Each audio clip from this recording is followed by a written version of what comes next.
second assistant. Like, so you're right. There was really no proof in the pudding other than dude played here.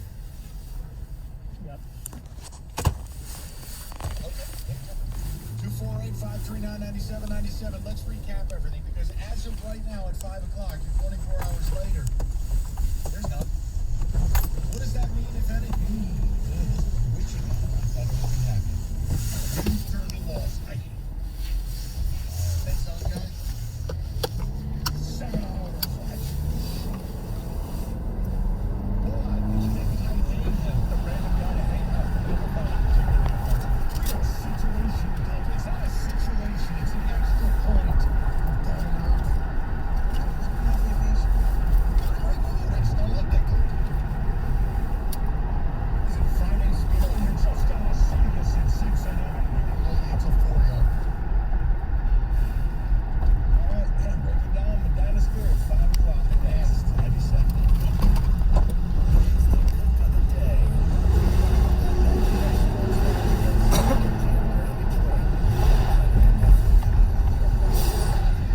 Bracket Canucks tonight. BetMGM total 5.5 plus 100 for some reason. Bracket up with raising different money. Also, Vancouver Canucks are 6 at 5. Last 6. BetMGM total 5.5. 25 BetMGM, the king of sportsbooks. Download the BetMGM app and turn game days into paydays. Bet responsibly.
1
And, like, look, it's pretty simple to me, but that doesn't mean it's simple overall. I just saw it last night, and I go, he's done for the year.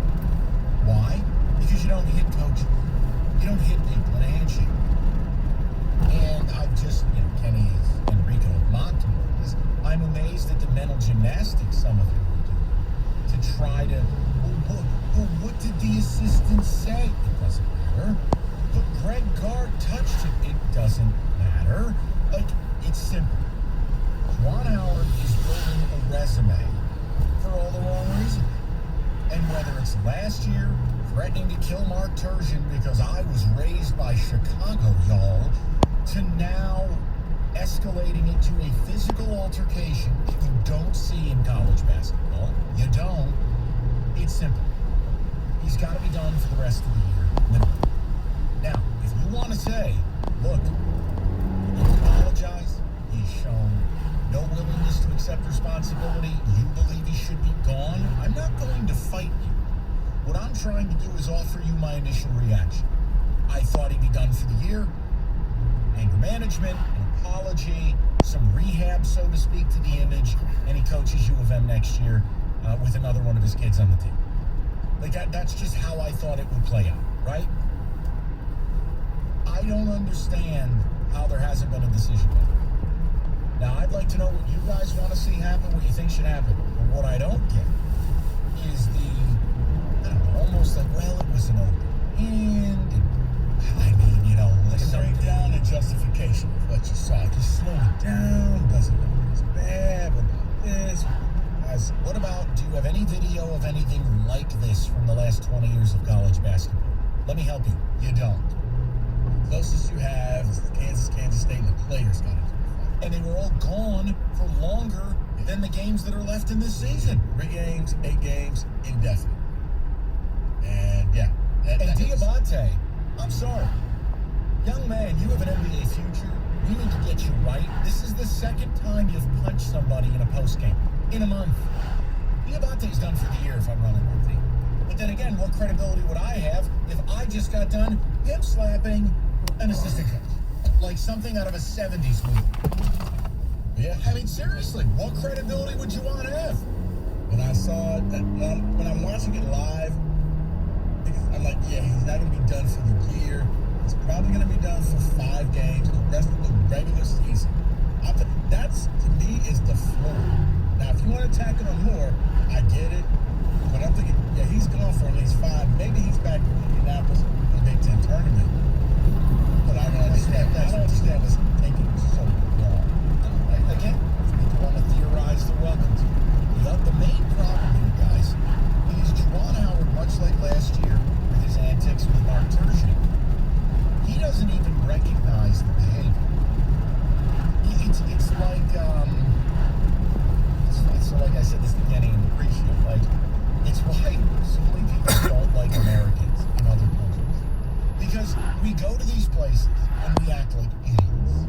And the worst part is, no one in the group of idiots even recognizes the idiocy of the behavior.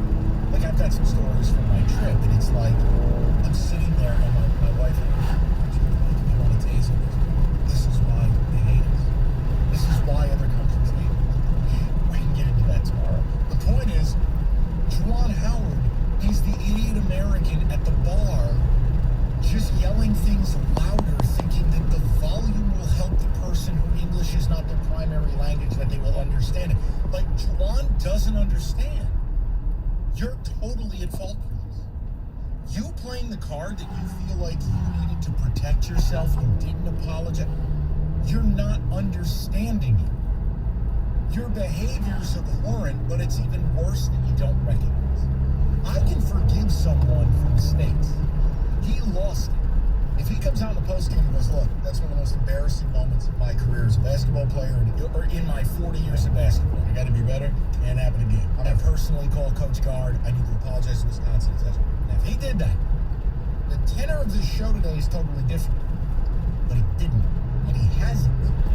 Which leads me to believe you don't think he's wrong. No. Because it kind of leads back to last year with Maryland when we kind of came out and joked about it. Yeah, I'm just raised in the streets of Chicago. And You know, okay, Juwan, we'll let you have this one. You had a little mini meltdown. It happens. Everybody's been in that moment before. But now you see this, and he refused. Let me ask you a question, and I don't know it off the top of my head, and I'm not trying to ambush you. Was John Chaney suspended for charging Cal at the press conference and essentially screaming, "I'm going to kill you"? I know that was 30 years ago. I think it was. Because again, Juwan didn't miss time for his nonsense with Mark Turgeon, did he? Everybody was too busy laughing about the Chicago. No, I think he got ejected from the game. Right, but that's it. It was John Chaney suspended. 248-539-9797, by the way. So what should happen, guys? I think he's gone the rest of the season. That's what I would do. I can't believe we're sitting here 24 hours later and they haven't ruled on it. But what I don't get are the people who say, quote, multi-game. No. Don't be a coward. Don't be a coward. Say how many. You know, like Wojo doing the, well, it'll be multiple. No, Bob, what should he? Just. Well, I mean, I think that. Because honestly, I don't think he knows, Mike, because. No, what do you mean? Whoa. It's not about what will happen, it's what should. You're an opinionist. Offer your opinion. But I think he's more so trying to be right to give an opinion, which is a lot of people. Well, that's a loser's approach. That's Just give what the opinion. He said multi-game, so that's a nice little umbrella. It can anywhere between 2 to the rest of the season. Yeah, that's such a blanket statement. That's not saying anything. When I start offering opinions like that, just put me out there. Rest of the season, done. I don't care if they end up in the NIT, the CBI, the March Madness. It doesn't coach the rest of the year. Period. And it's a zero tolerance policy moving forward. There's just nothing to compare it to.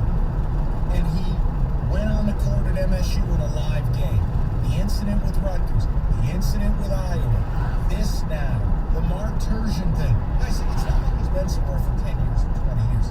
He's 2.75 years in. And he's got quite a resume of being a loose cannon. At a certain point, you as a fan, but also your university, make a decision, do we want this man representing us? That's really what it comes down to.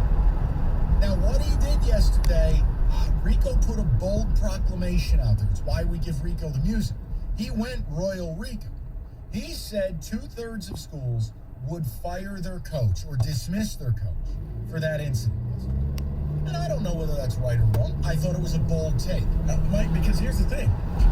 Because what I'm doing is the mid-majors and the, Division II types of schools, they can't afford to take that hit. So that's why I said there's your 60-70%.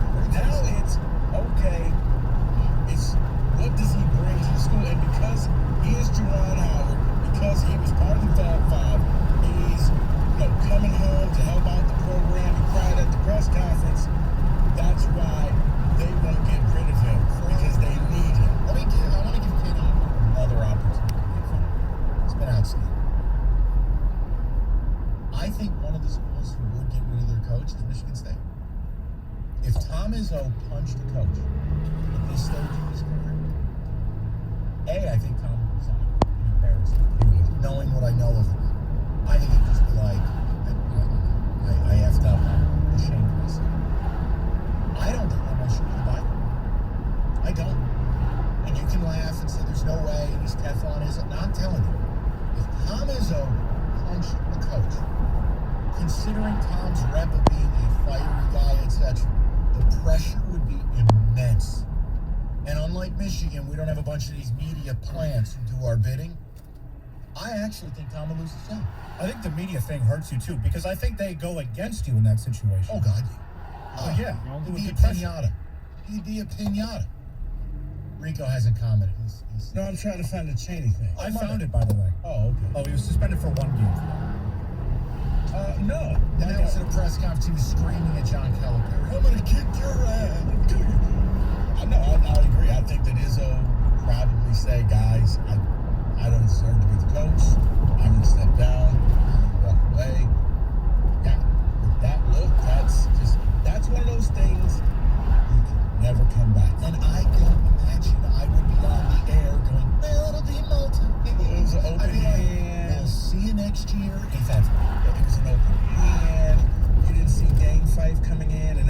catching one of the MSU players.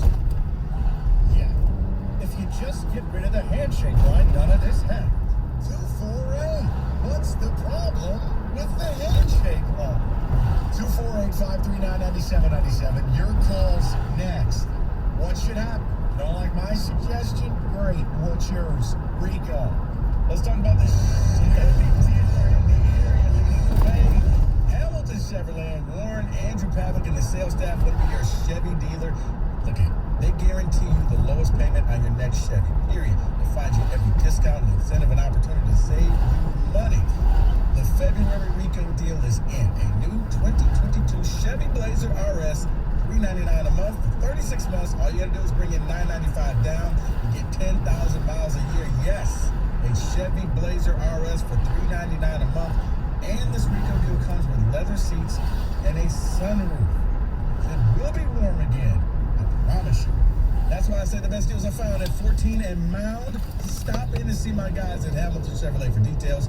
Make Chevrolet, your Hamilton Chevy, your Chevrolet dealer, and drive away in the Rico deal. Visit HamiltonChevy.com. It's HamiltonChevy.com. Chevrolet, buy new roads.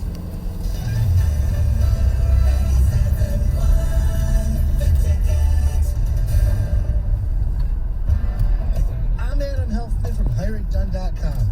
If you're in the market for a brand new roof, now's the absolute best time to buy because the prices have never been lower. For the best deal on a roof that doesn't leak, just head to HireItDone.com. Hi friends, Phil Golling here for Golling Toyota Warren. If you currently own a Toyota, I invite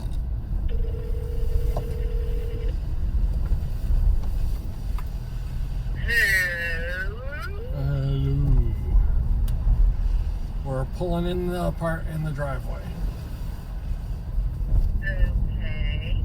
Don't expect anything from me. Oh, I'm expecting something. I'll open the garage. All right, we'll see you in a sec.